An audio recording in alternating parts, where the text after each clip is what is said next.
Friends, it is our 73rd Independence Day, a very special day for our country, special for every one of us. And on this day, I'm going to talk to you on a very special topic, financial freedom. It means different things to every one of us. But there's no denying that financial freedom simply lets us be. It gives us the choice to do what we want, when we want, and how we want. So, when should this journey to financial freedom begin? On a personal note, my journey started at the age of 21. It was not something that I had thought through, but circumstances made me think that the first thing that I must achieve is financial freedom. Everything else would come along the way. Aspiration and the right to choose what I wanted to do seemed to me as the most important thing at 21. And that is what made me start on the journey to financial freedom. It is another matter that my aspirations evolved, changed, morphed, and got completely transformed from what it was at the starting point. But to begin, those aspirations served in providing me with great purpose. When should you begin? I think when a person starts to work, his journey to financial freedom effectively begins. This is not something that starts with the other milestones in your life. It is the starting milestone of your life, the journey to financial freedom. How long will it take to reach financial freedom? This is something which people don't have a ready answer for the simple reason that if you start early, the chances are you will reach it much earlier.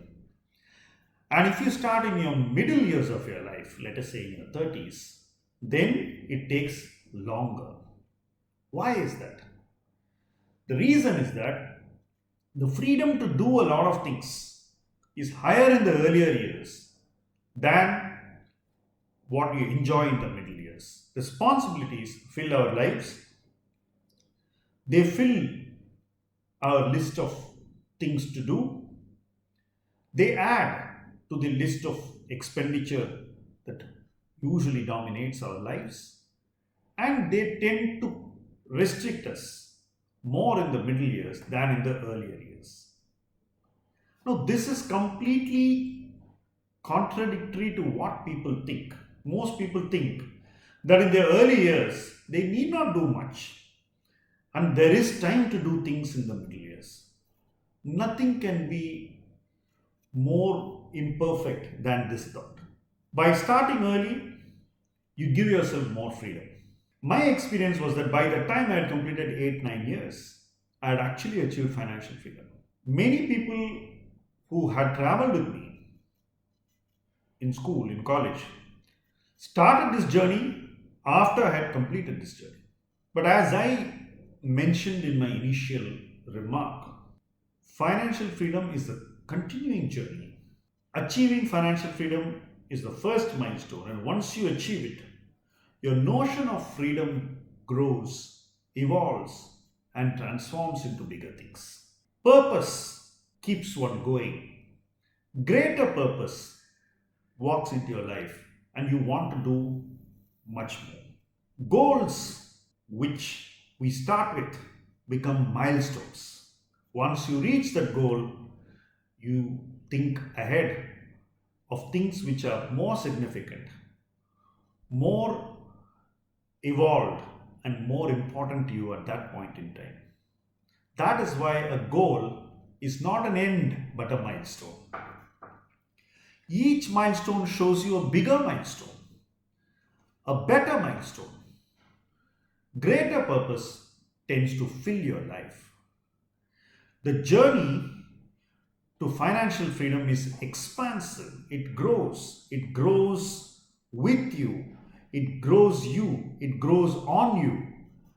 You grow your finances and achieve more than you ever imagined.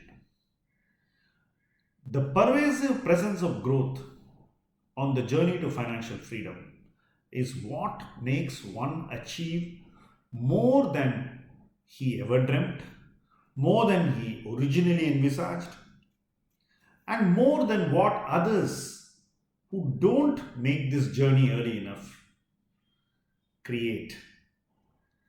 The journey to financial freedom is not just about creating wealth, becoming materially self sufficient, or having more than you need.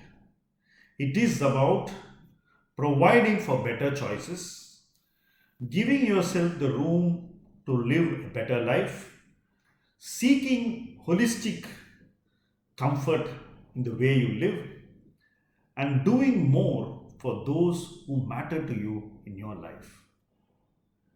The one thing most people regret towards the end of their life is they could not do all these things. And the only way one can avoid regretting in later part of one's life is by starting the journey to financial freedom as soon as you begin work. On this happy and momentous Independence Day, I want to place this thought in every one of you. Whether you're just beginning to work or you have already put in years of work, this is a time for you to take stock, reinvent yourself, reposition yourself on the journey to financial freedom, fix, find, and grow your milestones, and make your life far more meaningful and goal oriented than it ever was. Thank you for watching this podcast and do share it with your friends on this happy occasion. Thank you.